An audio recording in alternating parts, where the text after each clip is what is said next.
And hello from the campus of Carnegie Mellon University in Pittsburgh, Pennsylvania. We welcome you to the Software Engineering Institute's webinar series. Our presentation today is how to build an effective insider threat program to comply with the new NISPOM mandate. Depending on your location, we wish you a good morning, a good afternoon, or a good evening. My name is Shane McGraw. I'll be your moderator for the presentation, and I'd like to thank you for attending. We want to make today as interactive as possible, so we will address questions throughout the presentation and again at the end of the presentation as much as time allows. There are two ways you can submit questions to our event staff today. One is through the Questions tab. Ask a Questions tab on your console, or you'll also see a Chat tab on your console. Feel free to use any one of those. You can make any comments in the Chat tab, talk to other attendees, and we'll make sure Randy sees those questions and address as many as we can. We will also ask a few polling questions throughout the presentation, and the point of these polling questions is to get an idea of who's live with us in the audience, so Randy can try to direct his examples and the flow of the presentation. And these pop-up and these polling questions are going to appear as a pop-up on your screen. And I'm going to ask the first polling question now. You should see on your screen. And that question is, which type of organization do you currently work for? Government, industry is a U.S. government contractor, industry is a non-U.S. government contractor, academia, or other. So that will be on your screen now. Another three tabs I'd like to point out are the Download Materials, Twitter, and Survey tabs. The Download Materials tab has a PDF copy of the presentation slides there now, along with other CERT Insider Threat related work there that you can walk away with today. For those of you using Twitter, you want to be sure to follow at SEI News, and today's hashtag is SEI Webinar. And for the Survey tab, we ask that you fill that at the end of the event, as your feedback is always greatly appreciated. Now I'd like to introduce our presenter for today, and that is Mr. Randy Trzeciak. And Randy is the Technical Manager of CERT's Enterprise Threat and Vulnerability Management Team and the Director of the CERT Insider Threat Center at CMU. Randy has over 25 years' experience in wide-ranging of topics including cybersecurity, software engineering, project management, information security, database design, development, and maintenance. And now I'm going to turn it over to Randy Trzeciak. Randy is joining us from our office in Washington, D.C. Randy, all yours. Thank you very much, Sean. Okay, just want to make sure that everyone's online. Hopefully you do see the slides in front of you today. It certainly is a privilege to be here speaking about the NISPOM Change 2, certainly the considerations for building an effective insider threat program. So as Shane talked about, there's lots of materials that we want to make available to you, certainly through the download materials. There are links to some of the references that we will comment on as part of this presentation. I certainly want to ask at some point that you go to our CERT website, cert.org. Under the cert.org website, we have a number of reports, close to 125 reports that we've published over about 16 years worth of research. Certainly those are publicly available for you to see the research we've done and certainly provide guidance around insider threat mitigation. So that being said, as Shane talked about, we do want to make sure that we are interactive as possible. So at various points throughout the webinar, we do want to make sure that you have the opportunity for questions. So with that being said, I do want to kind of caveat the slides that you have that you can download as takeaways for this particular webinar. There are certainly a significant amount of words on slides, and that's certainly not the standard for which we at CERT want to present material. But we do want to recognize that you may want to refer back to these materials later on.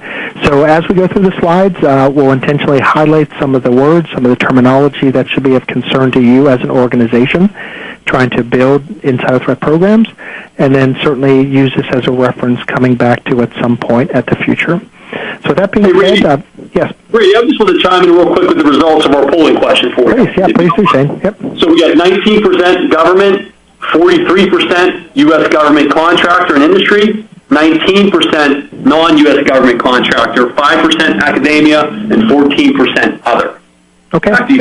That's great feedback. So what we want to do is present in this session today, starting with the executive order. And certainly the executive order is applicable primarily to government organizations that handle or access or process classified information. Now, what is interesting, as the NISPOM Change 2 was released, it does specifically reference the executive order 13587. So again, I think this message will resonate with a number of the attendees here, if not all of the attendees, whether you're in government, whether you're a government contractor or you're a non-government contractor. I do believe this message will be applicable to you as organizations. So as we go ahead and start with the executive order. So the executive order 13587, I'm assuming that most of you, if not all of you on the call today, are familiar with the executive order. The structural reforms to improve the security of classified networks and the responsible sharing and safeguarding of classified information. So this has been out since about October of 2011. The intent of the Executive Order 13587 is really to ask organizations that are handling, accessing, or processing classified information, whether that be DoD organizations or departments and agencies, to build a formal insider threat program. So again, the intent of the Executive Order, classified networks, the idea is that those programs will be able to responsibly collect and share, but appropriately safeguard classified information across those networks and systems. So looking at some of the quotes from that executive order, our nation's security requires classified information to be shared immediately. So the ability for organizations, departments, and agencies in the DoD to immediately share information with authorized users around the world, but making sure there are in place sophisticated and diligent means to ensure that the sharing is done securely and appropriately. So next slide, please. So the executive order really highlighting some of the comments that are coming out of this. So the sharing and safeguarding classified information, making sure that we're protecting the privacy and civil liberties of those particular organization employees and or contractors that this applies to as well. And that's a significant portion of this particular insider threat program mandate. To be able to collect information, very sensitive information, to appropriately share it, to appropriately protect it, but at the core of the program, it is protecting the privacy and civil liberties of the employees and contractors by which you're collecting the information on. So one of the recommendations that we've made all along, and as we go through and we delve into deeper requirements of the executive order and the minimum standards, it is the inclusion of your privacy organization. It's the inclusion of your legal department, your general counsels within your organizations into the insider threat program to ensure that you are at the core of the program protecting the privacy and civil liberties of the employees and or contractors on your particular networks and systems. And the Executive Order 13587, as we said, is applicable to agencies, the DoD, specifically looking at government organizations that build the program. So many organizations have been challenged with building programs when the executive order came out in 2011, and they're progressing down the path relatively successfully. And there's a number of opportunities to share successes but also challenges of building insider threat programs within the federal government. But just to be clear, the Executive Order 13587 was specifically tailoring government organizations and laid out the responsibilities of how to build a program and how to ensure the effectiveness of the program. So next slide, please.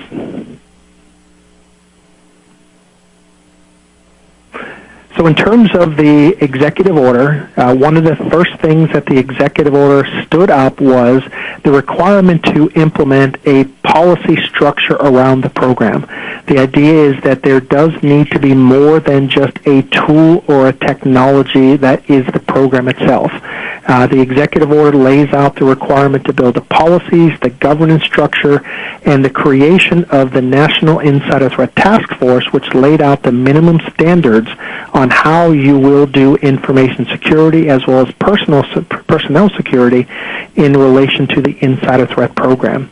The particular executive order talks both about internal and external security threats and vulnerabilities. And it's important to note that as organizations were challenged with building internal insider threat programs, there was the requirement to integrate with existing, and many organizations solely, the external security programs that were in place. So the idea is that the internal insider threat program should be in concert with the external security program that's in place. And what we found over the course of a number of years of research, that many organizations already had in place a number of the insider threat requirements that were required out of this executive order, but they didn't call it necessarily insider threat. Certainly when organizations were able to handle, access, and process classified information, there's a very formal process that ensures that the organizations have the ability to protect that information from both internal and external threats. So as we're looking to provide guidance around the requirements, the minimum standards and guidance, it's really to formalize the insider threat program and to take an assessment of where you are today in relation to the minimum standards and guidance and document it appropriately to demonstrate that you are protecting both internal threats as well as external threats. And the idea is that the ability to collect the information, to share it appropriately, and to appropriately protect that very sensitive information that's being collected as part of your program.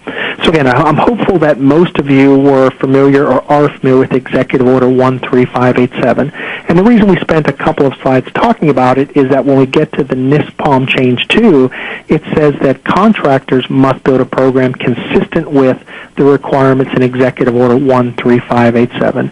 So again, these slides are meant more for takeaways for references later on. If there are any questions about the executive order, I'd be happy to take those at any point to include now. So if there's any questions, I'd be glad to try to respond to specific executive order questions that you might have at this point. Yeah, one ask from David, Randy was asking was, does this include DIBNet members, DIBNET members? Yeah, so in terms of the defense industrial base, the NISPOM Change 2 would define a contractor as an organization that has been granted the ability to handle, access, or process classified information on behalf of the federal government. So we have a slide coming up that will define the term contractors, but yes, the defense industrial base, those organizations that have been granted the ability to handle, access, or process classified information on behalf of the federal government will be required to meet the NISPOM Change 2 requirements, which are consistent with Executive Order 13587 and the minimum standards. Yes. Okay, just another question we had from an attendee asking if slides will be available. The slides are available now. If you look in the Download Materials tab, you'll see a copy of them there, along with other CERT-related work. And another question about CEUs. If you would like CEUs for participation today, we'll send that information after the event, how to claim those CEUs. So, Randy, back to you. Thanks, Shane, very much. I appreciate it. So we'll go to the next slide, please. So if we break down the executive order into just a bit more detail, again, this is laying the foundation for the Change 2 in terms of how it will impact contractors and contractor organizations. So as we would want to step into this, we want to basically ask a question before we get into the detail in terms of the next polling question. So Shane, if you wouldn't mind maybe taking that on and kind of ask if organizations have these programs in place today. Yes, you'll see that question on your screen now, just asking if, the question I think, Randy, is would you characterize your organization as, I might have launched the wrong one, but we wanted to know, would you characterize your organization as small, medium, large, or very large? And the question Randy mentioned, that one we posed a little bit later. But small, we're saying less than 100, medium, between 100 and 999, large, between 1,000 and 10,000, and very large, greater than 10,000. And I'll take a look at those results now. We're looking at 32%, Randy, as small, okay. 16% as medium, 30% as large, and 22% as very large. Okay, so it looks like a pretty even distribution between the small and medium and large and very large. And as we look to the requirements for the Change 2 as well as the executive order, it says that any organization that is bestowed the privilege of processing, accessing, or handling classified information on behalf of the federal government must build a formal insider threat program. So, again, the challenge will be from the small organizations up to the very large to build a program appropriately to be able to protect information that's collected as part of the program, to share it appropriately, and to have the appropriate appropriate training mechanisms in place on part of the organization's networks and systems. So general responsibilities of agencies. Again, we use the words agencies because we're pulling this directly out of the executive order. But if we were to go a couple slides ahead, which says Change 2 requires contractors to be consistent with the responsibilities of agencies, here are some of the things that you will need to consider if you're a contracting or a contractor organizations. So an organization must be able to operate or access classified information on behalf of the federal government. Now, the idea is that we have the ability to operate and to access that particular information, that the organizations will designate a senior official, that they have a program in place that can do a couple of things, that it can prevent an insider incident when possible, but also to detect as early as possible to minimize the impact to an organization. So when it talks specifically about the insider threat identification, it is the prevention and detection of insider threats within an organization. And what it says is that it's consistent with what was developed as the minimum standards and guidance that were outlined by the Insider Threat Task Force. The Insider Threat Task Force, you can certainly find a wealth of information that has been published by the NITTF, the National Insider Threat Task Force, and at the end of the slide deck we do provide references specifically to all the documents that we've pulled information from. We certainly ask you to reference those documentation sets. And I will say that specifically for contracting organizations, the DSS, the Defense Security Service, has done a tremendous job making available on their Insider Threat Information and Resources page, which is at dss.mil, a significant amount of information that will describe how to build the program, how to train on the program, other tools and resources that are available as well. So there's a significant amount of information that is available to you as an organization looking to build a program. So again, going back just very quickly to the general responsibilities of agencies, again, a senior official is responsible for the program, that you can detect and prevent, that you're consistent with the minimum standards outlined by the Insider Threat Task Force, and then specifically, you need to have the ability to do independent assessments, enable independent assessments, whether that be a self-assessment that was done by your organization or an independent third-party organization that can and will come in to be able to assess your program as well. So again, general responsibilities are very important from an organization standpoint. So again, even though it says general responsibilities agencies, again, the conforming Change 2, now the Change 2 says that you need to be consistent with what agencies are doing within the federal government as well. So next slide, please. So the next slide that we have here talks about the Insider Threat Task Force. So the National Insider Threat Task Force was stood up as part of the executive order. And basically what that is an interagency Insider Threat Task Force. It's co-chaired by the Attorney General and the Director of National Intelligence, and there's representation from a number of organizations. And you can see on the slide, Department of State, Defense, Justice, Energy, Homeland Security, ODNI, CIA, FBI, OCNIX, Office of National Counterintelligence Executive. Again, the idea was that this task force was to be brought together to provide requirements on how the organizations in the DoD, the departments and agencies, can effectively build a program that collects the information, shares the information, and protects it. And they wanted to have representation as a broad perspective across those particular organizations. The goal of this was to develop a government-wide insider threat program. And again, we've talked about deter, detect, mitigate, safeguard, but also provide the governance structure in the forms of policies and objectives and priorities around the program. So next slide, please. So in terms of the responsibilities, as was outlined by the National Insider Threat Task Force, it talks about the government-wide policy for deterrence, detection, and mitigation of insider threats and release the minimum standards. And we're not going to go through those, but they are basically an outline of the standards that the organizations will need to meet. As I said, the reference is available in the slides specifically for the documentation on the minimum standards and guidance. What this Insider Threat Task Force has been doing since it was stood up in 2012 was on a regular basis to look at the standards and modify as appropriate. So you'll see that there have been slight changes since the original release back in 2011/2012 as these processes have been developed, as organizations have implemented, as we're finding out what the successes but also the challenges are of building programs. The NIDIF has been responsive and has done a great job of modifying those appropriately to make as effective as possible the guidance in relation to building the programs within the federal government. So as the National Insider Threat Task Force was stood up, it took on the responsibility of doing these independent assessments and basically what it describes as the adequacy of the insider threat programs. So they are acting in the role and have acted in the role of the independent third-party assessors of organizations. But also keep in mind that the government organizations as well as contractors will need to do the independent as well as self-assessments of the programs. And what the task force is doing is providing assistance to agencies and really trying to disseminate some of the best practices. So again, I would certainly recommend that you go to the NIDIF website, the National Insider Threat Task Force website. A significant amount of information is available around what the minimum standards and guidance are, what the assessments are, and how they're done, and the points of contacts for those particular organizations. So if you would, please go to the next slide, which will describe the National Insider Threat Policy. The National Insider Threat Policy really is giving the guidance around how to develop and implement the programs.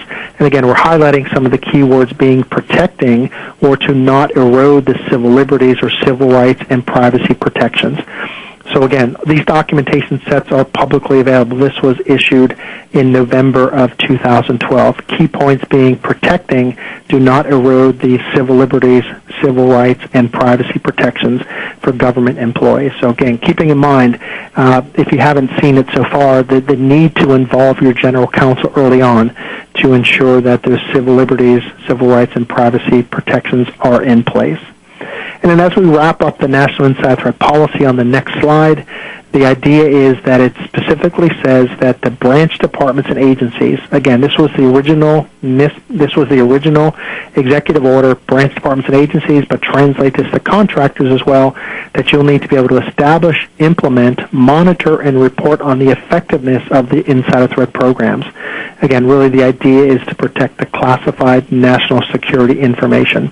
As I said, the executive order initially was applicable to the departments and agencies. Now the NISPOM Change 2 is asking contractors to do all of that and those requirements that were outlined in these policies within their programs as well.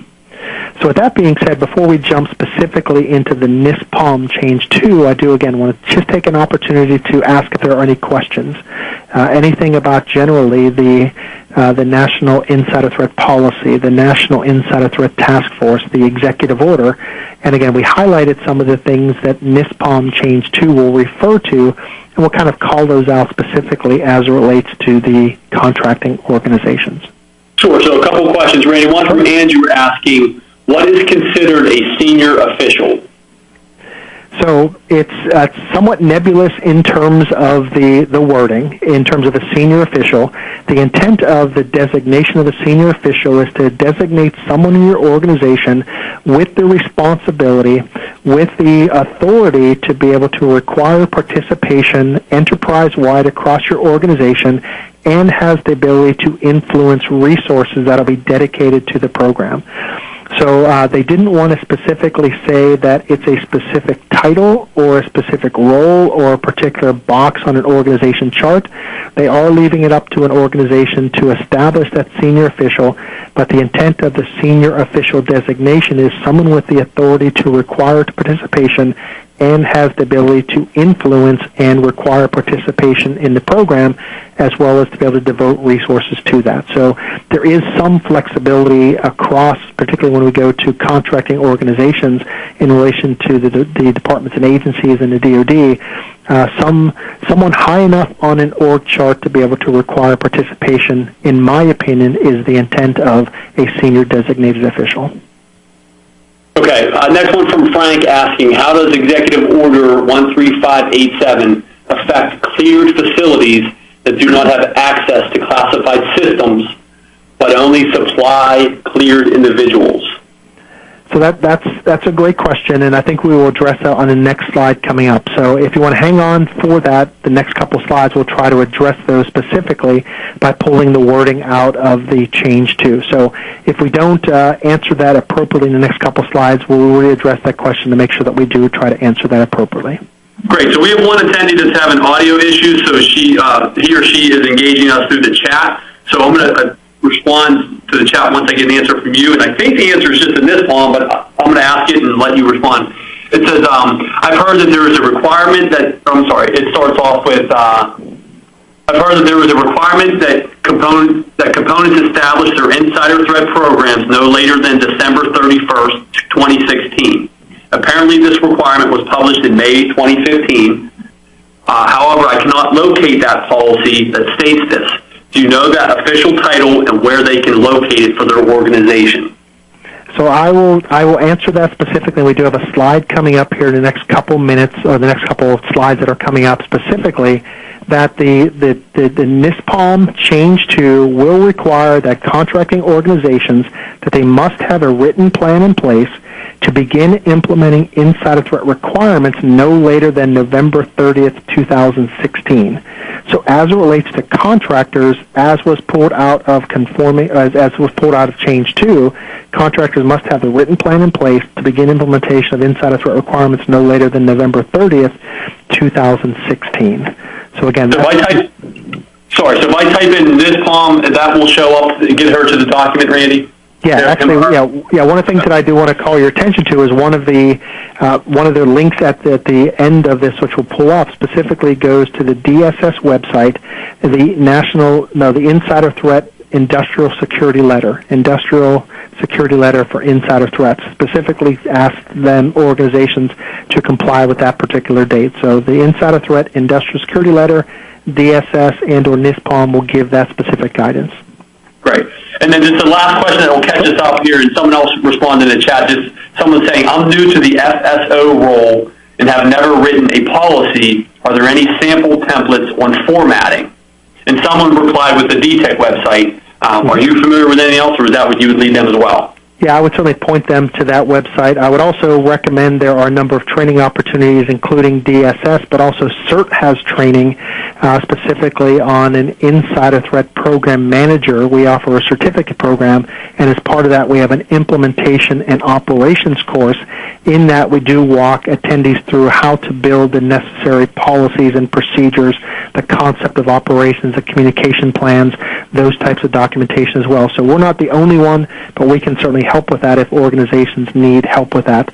Our role as a federally funded research and development center is that we are here to do research on behalf of the federal government with a mandate to transition that across the DoD, the federal government, and industry.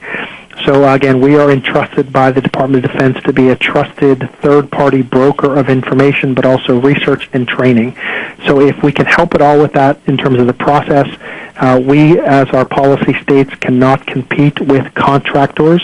We cannot compete with government. We do not sell tools or technology. So we are trying to, through this particular webinar and other webinars, to be a trusted broker to where you can ask questions, and we will point you to the right website. So if we can help with that, we'd love to help you with that as well. But yeah, certainly that resource that was provided would be an adequate resource, certainly. Very good resource. Okay, so we're currently on slide 14. Randy, I'll let you get back to those. We've got some other questions filing in. We'll just read them at the next section. Okay, sounds great. Why don't you go on to slide 15 if you could. Now let's specifically look at the Change 2, trying to pull out what specifically from a contractor standpoint organizations do need to consider. So when we look specifically at the NISPOM Change 2, we're obviously referring to the National Industrial Security Program, the operating manual, and they designated at one point it was conforming Change 2. When it was released in May of 2016, it was designated as Change 2. So what this does is it indicates that it requires contractors, and if you look at the note at the bottom, the contractor is any industrial, educational, commercial, or other entity that has been granted a facility security clearance by a cognizant security agency. So that's using their exact terminology. So it's really the contractors who have been granted the facility security clearance must establish, maintain a program, an insider threat program, that detects, deters, and mitigate insider threats. Specifically, what it states in the industrial security letter that we mentioned before, and again, these resources are available in the slides, it says that contractors will gather, integrate, and report relevant and credible information by any of the 13 personnel security adjudicative guidelines. And certainly your FSOs should be very familiar with what those security guidelines are, those 13 security adjudicative guidelines are. It talks things about, in general, allegiance to the United States, any foreign influence, foreign preferences. It goes into things like sexual behavior, personal conduct, financial considerations, usage of illegal drugs and alcohol, consumption in excess. Talks about things like emotional, mental, personality disorders, criminal conduct, security violations, and outside activity. So FSOs should be very familiar with those adjudicative guidelines. Certainly anyone who's gone through a clearance would know what's being asked for as part of the background check process. So really what this security letter talks about is that organizations must gather, integrate, and report relevant information to deter cleared employees from becoming threats, whether they are potential or actual threats. So again, we're trying to look at the potential threats, and certainly the idea is that if you can prevent an insider incident from happening, absolutely that's the goal of the program. But from a standpoint, to deter would be very important, but also to detect as early as possible to minimize the impact if an insider does decide to cause harm to an organization. And really this is written to say that these are insiders who pose a risk to classified information, and really the goal is mitigation of the insider threats. So again, pulling directly out of the industrial security letter, some of the highlights of this that the contractor will need to do that, and it's really anyone who has been granted the ability through an security clearance, the facility security clearance does need to build a program as well. So again, that's just to highlight the high-level overview of Change 2. So next slide to go into just a bit more detail in terms of other requirements that are called out specifically as part of Change 2. So the Insider Threat Program says the contractor will establish a program in accordance with Executive Order 13587. And again, we said that a number of times up to this point in time. It talks specifically about a senior official, and cleared with the FCL office. Basically, again, someone with the authority, the responsibility, and the ability to require participation in the program will be the senior official responsible for the program. So again, trying to pull out some of the highlights. So next slide, please, in terms of other requirements specifically called out in Change 2.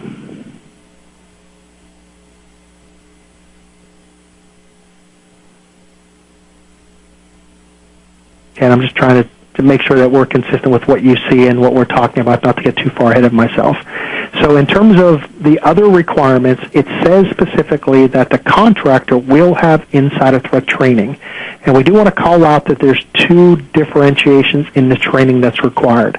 The first is that you will train your contractor program personnel who are assigned to the insider threat program, that they will be provided training on how to implement, how to operate, how to measure the effectiveness of your insider threat program. Any other cleared employees will be trained as well, but they may not be given the specific training that's applicable to the type of responsibilities for the program staff itself. So let's separate now the program team itself, the type of training. It talks about they must be trained in counterintelligence and security fundamentals. They must have training in place to conduct insider threat response actions. So again, you're identifying through the mitigation stages, we identify a potential threat.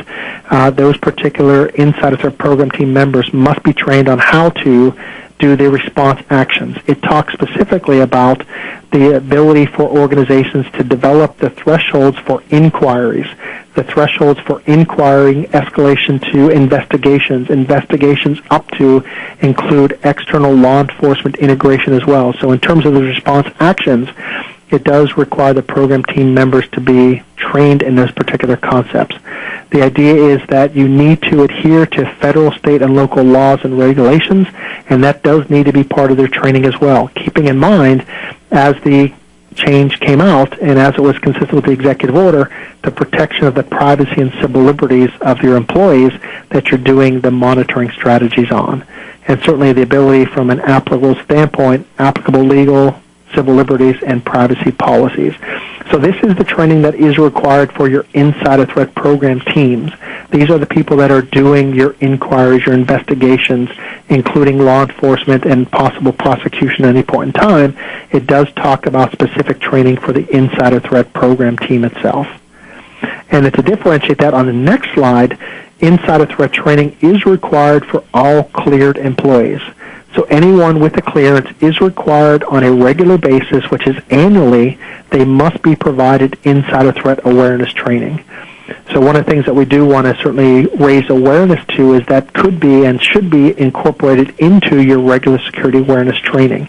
Again, it doesn't need to be a separate module, or it doesn't need to be separate from your security awareness training you're doing today, but there does need to be evidence that you are training all cleared personnel on insider threat awareness to include what their responsibilities are in reporting suspicious activity.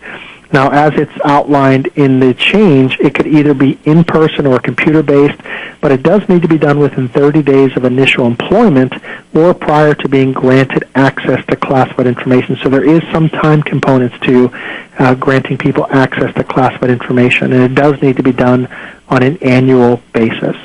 So again, just highlighting the overall highlights of the change too, and then we'll go into just a bit more detail for other considerations coming up as well. So are there any questions about what we described as the high-level overview requirements consistent with the executive order, senior designated official, the ability to mitigate threats to include to prevent and or detect and consistently respond, insider threat training for the program staff, and or insider threat training for your cleared employees? Any questions on those particular topics before we move on? So we got a number of questions, Randy. So if something's not relevant to this section or you're going to talk about it later, just feel free to pass. But I'm just going to fire some off to you here. Sure. Thomas wanted to know, what are the consequences, if any, of not establishing an acceptable NISPOM 2 compliant program? Well, that's something that I would ask that you go to the Defense Security Service and specifically ask what the consequences are. We don't have the opportunity to know specific what the consequences are, but I would be able to anticipate that if an organization is not able to demonstrate an effective insider threat program that addresses and mitigates the insider threats, there is the possibility, again, this is a possibility, this is my opinion, that the Defense Security Service may not find that your programs and processes are in compliance with the rules and regulations to handle and process and access classified information, and they may be able to take appropriate actions to maybe not allow you to continue down that path of doing that work on behalf of the federal government. So I would certainly recommend you go directly to DSS or specifically to the National Insider Threat Task Force, ask that question, but it seems that these are requirements that are being placed upon contractors, and it would be the same consequences that your FCL would have in terms of being able to continue to do the facility clearances and have a handle and access and process those as well. So I certainly would point you to the DSS website, but worst case, you may not have the ability to do that work in the future if you don't meet the requirements. Okay, next from John asking, how much, if any, does this apply to US DoD agencies and DIB contractors thinking about privacy requirements in particular? Well, it certainly applies to all DoD organizations. The contracting organizations, now that they are mandated by this change too of the NISPOM, are required. And certainly both are required to protect the privacy and civil liberties of their employees and or their contracting base. So it absolutely applies to DoD, the DIB, as well as other contracting organizations that work on behalf of the federal government that handle, access, or process classified information. So all of this is woven into that your general counsel needs to be involved in your insider threat program. Absolutely. I'm going to give two more in this section when you go back to the slides already. One from Mark asking, if the host company is an FI on the critical infrastructure list and managing a contracted aspect of U.S. government dollars does NISPOM Insider Threat Detection requirements apply, even though not part of the DIB? Yeah, so that would be something, again, I would ask that you refer that specific question to the Defense Security Service. Again, what we're trying to pull out of here is that, as it's stated in the change to, a contractor is defined as any industrial, educational, commercial, or other entity that has been granted a facility security clearance. So if that organization has been granted a facility security clearance as it's written in the change to, then they would be required to build and operate and implement and demonstrate effectiveness of their insider threat program. But for specific questions like that, I would ask that you contact Defense Security Service. They would be able to provide the exact right answer for that question.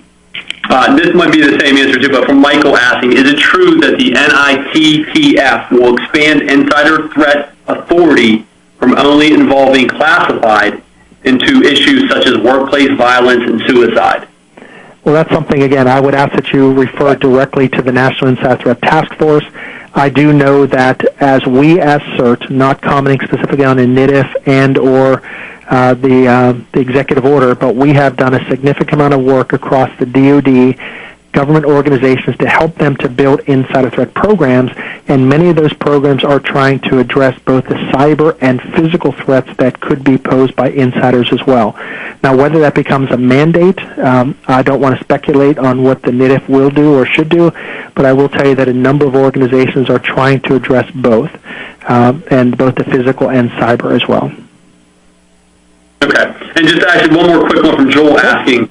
It says, he asks, all cleared personnel or only those currently on a contract and working in classified spaces?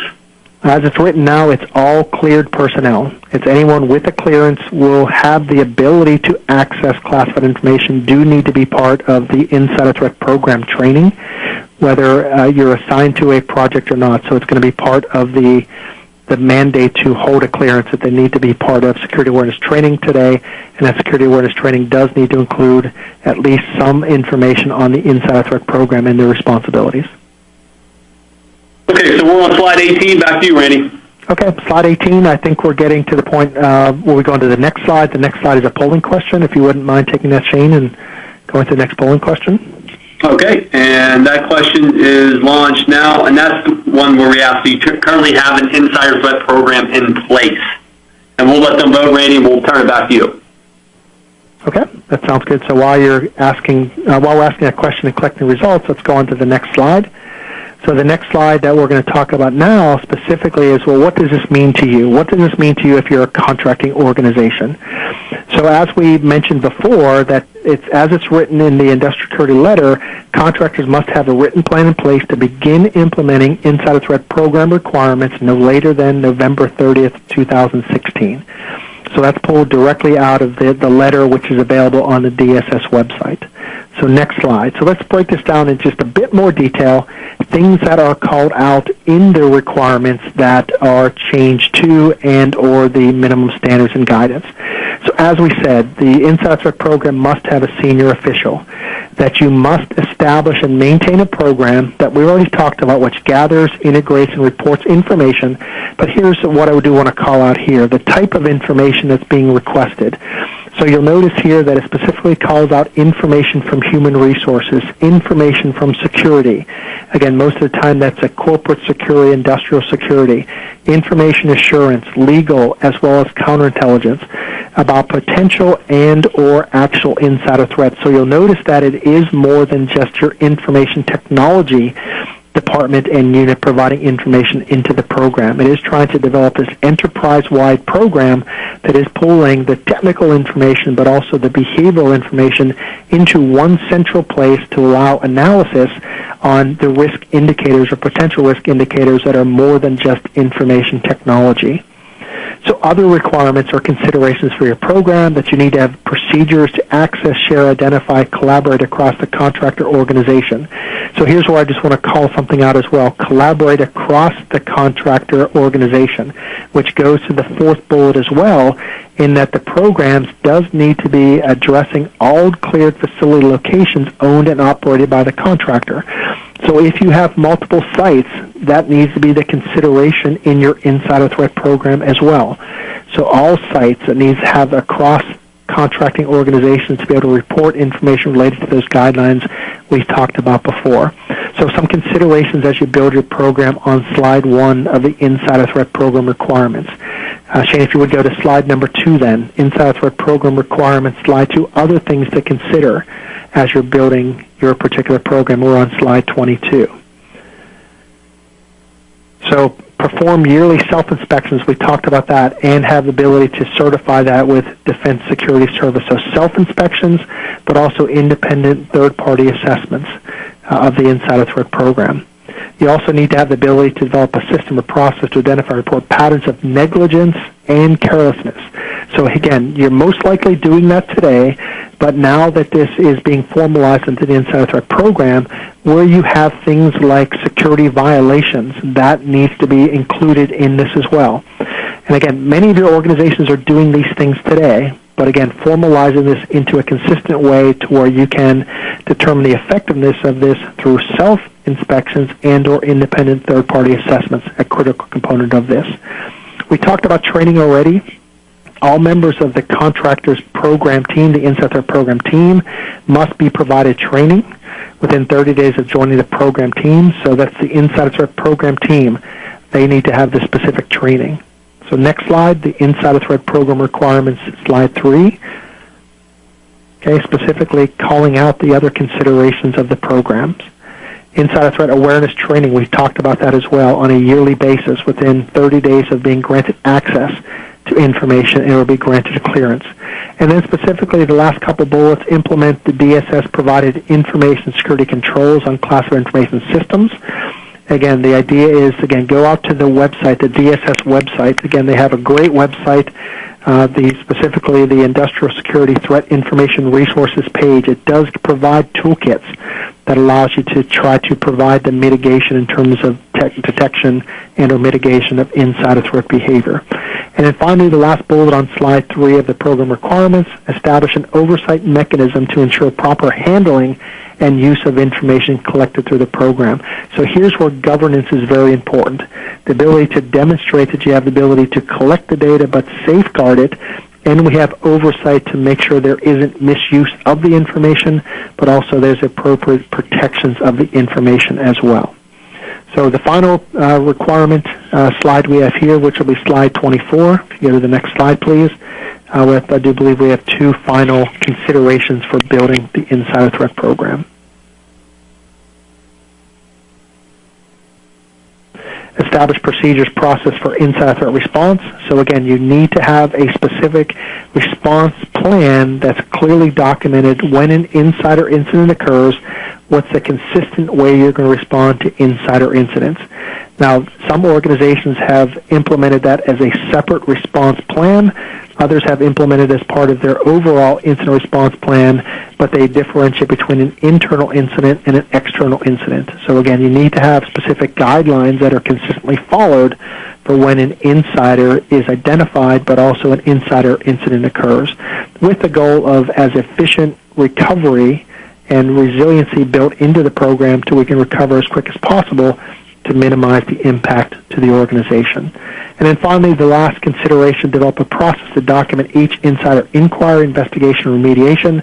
So you do need to have an ability to collect these inquiries, the investigations, and remediation, with the goal to be able to look across inquiries, across investigations, and across remediations for a way to improve the program itself, but also to be able to look for particular patterns of insider activity that could be remediated through things like other types of training that could prevent more of the unintentional insider impacts from occurring over and over and over again as well. But there does need to be a process in place that's appropriately protected along with your insider threat program and the program requirements.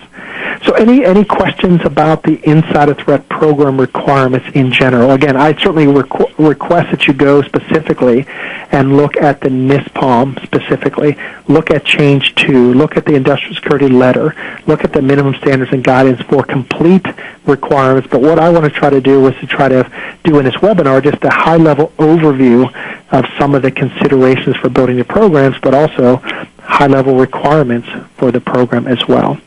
So any questions before we get into some of what we would recommend as ways to build programs, considerations for effective insider threat programs? Any questions at this point before we get into the next section? One from Rob asking, DSS website offers guidance on requirement to monitor user network activity, monitoring to detect anomalous behavior potentially indicative of an insider threat. Is this a minimum requirement under 13587 and NISPOM Change 2? Yeah, certainly when they laid out the minimum standards and guidance, it identifies the minimum for the program. They're strongly encouraging organizations to go well beyond the minimum. As part of the initial inspections, they're looking to see organizations are in compliance with the minimum, and over time to get beyond what the minimum requirements for a program will be.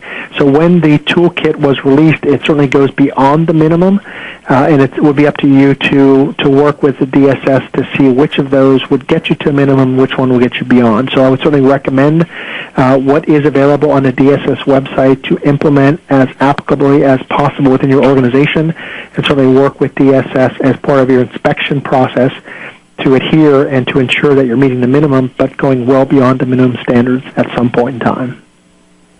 Okay, from Greg asking, when we build our training for program personnel, 3 of the 4 pillars in Change 2 relate to legal and privacy issues. Which specific legal requirements should we cite and make program personnel aware of? Yeah, so that's a very hard question to answer generally to the 100-plus people we have on the line. What I would say is that you need to work specifically with your general counsel to adhere to the federal, state, and local requirements that are applicable to your organization to ensure the protection of privacy and civil liberties of your employees. And as you look to implement these programs inside the United States as well as outside the United States potentially, certainly the general counsels in those countries outside the United States will need to be involved as well. So it's hard to answer that question in general with such a general audience. What I would say is to involve your general counsel as early as possible and recognize the differences potentially between the program in the United States and outside the United States if you are able to handle access and process classified information outside the United States. Okay.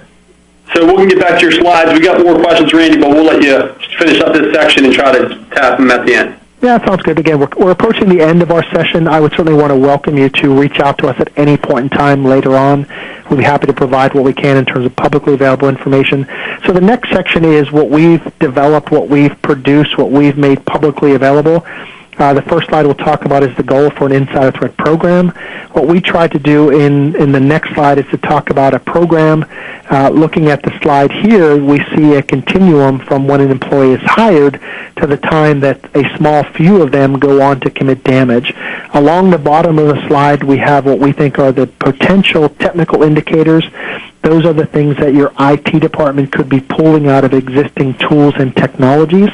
Above the orange line in the middle, we certainly want to ask you as an organization to consider the type of data that human resources might provide, the type of data that legal might provide, physical security might provide as well, certainly a contractor might provide as well.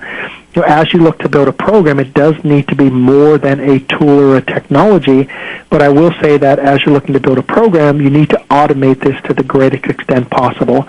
So when we look at the guidelines that came out through the minimum standards and guidance, it talks about utilizing human resources data. It's not prescriptive in terms of which type of data, but it gives general categories to give you a better picture of the potential threat posed by potential employees within your organization. So we try to conceptualize it with the goal of integrating technical and non-technical data sources for prevention, detection, and consistent response.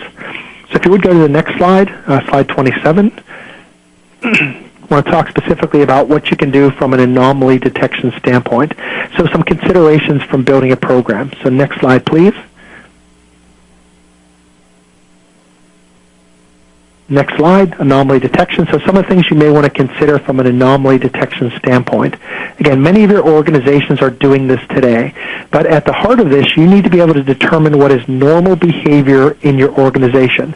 The normal behavior might need you to be able to compare a user to himself or herself over time.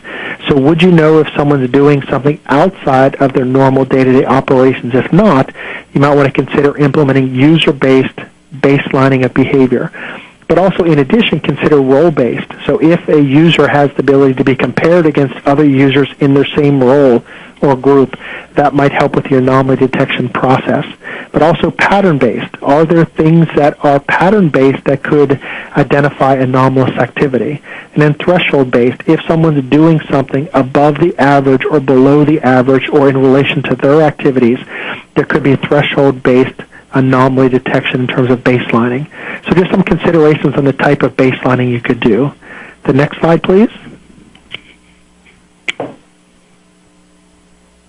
From a technical standpoint, developing of indicators is important. Next slide, please. Indicators. So there are certainly technical indicators, potential risk indicators that you can use in your organizations, but also consider the behavioral, potential common precursors inside activity that's behaviorally based, what might motivate somebody to want to go on to do something maliciously, but also there's some sequential based. One of the publicly available rules that we released or potential risk indicators released is the 30-day rule. Based upon the data we've analyzed, we have a pretty good idea that people who steal, for example, information tend to do it on their way out the door when it relates to intellectual property or confidential or sensitive information. So the timeliness of when someone is leaving, do you have the ability to do additional monitoring, might be a sequential-based indicator development.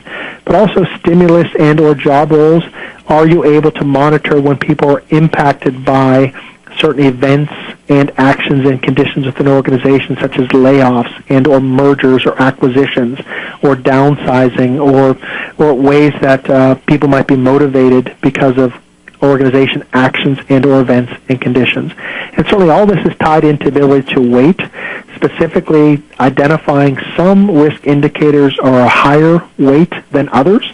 The goal from your organization is to put that in your context to decide what is more important when your analysts are looking through the data. Some considerations from a technical data indicator development standpoint on the next slide. Things to consider that you may be doing today. Most of your organizations are doing things such as collecting data on IDS alerts, IPS alerts, antiviruses, firewalls, proxy logs, network flow records, packet captures.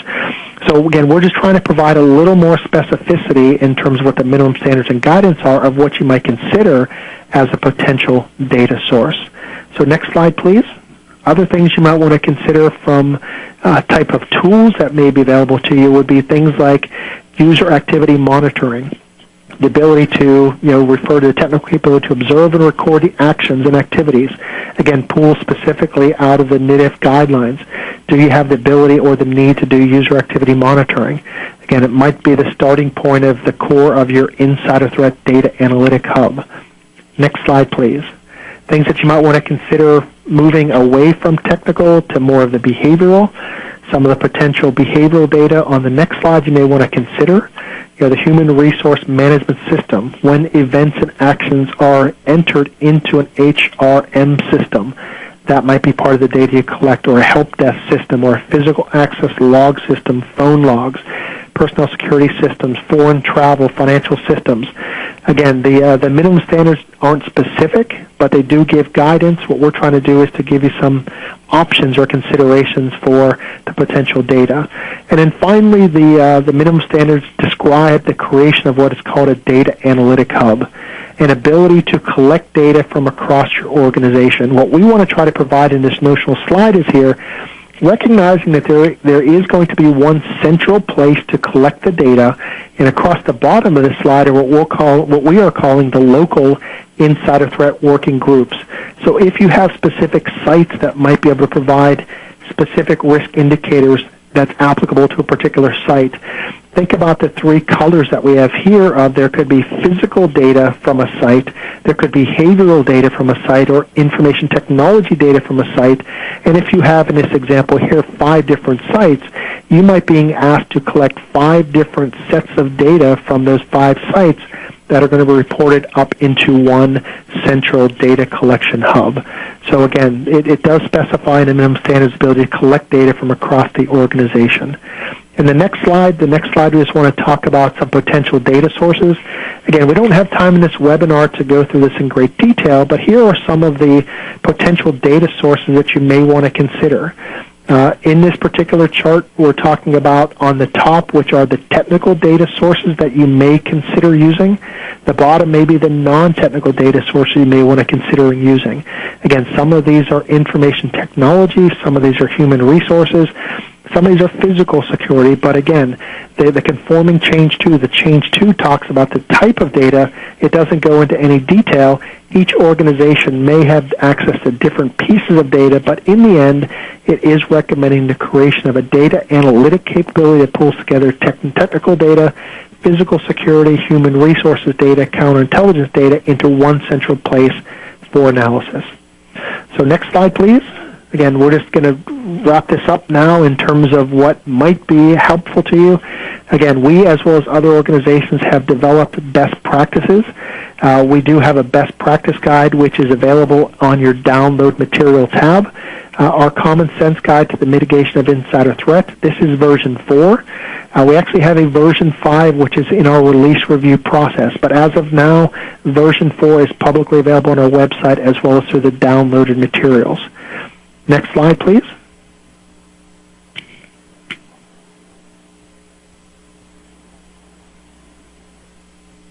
Wrap up. Next slide, please. So I do want to leave you with other resources. Again, recognizing that CERT can help. We've done a lot of work within the DoD, the contracting space. We have helped organizations to build an insider threat program. We have formal training, the Insider Threat Program Manager Certificate course. You can find more information on our website. We do insider threat vulnerability assessments, and we can train you on how to do vulnerability assessments through our Insider Threat Vulnerability Assessor Certificate. We do offer a service where we can evaluate an insider threat program, but recognizing that DSS as well as other organizations do that as well. If we can be of assistance to help you to build your program, to do assessments, to evaluate your program, we'd love to help you to do that. In addition, we do work with organizations to help them to build their potential risk indicators that could be integrated into their program. We help organizations to design and architect a data analytic hub capability. We do offer training as well as customized insider threat research. So again, we just want to make ourselves available as a federally funded research and development center. We don't sell tools or technologies. We want to be able to train you on how to do things like build your program, to evaluate your program, and to do vulnerability assessments. So that's our mission as an FFRDC. In the last 2 slides we have here, we do want to make sure that you have the resources that are available, and we do have reference in this particular webinar. So next slide. So for more information on our website, CERT.org Insider Threat. Next slide, please. The references that we use as part of this webinar. Make sure we just at least flash these up as this is being recorded. The Executive Order 13587, the National Insider Threat Policy is listed here. Next slide.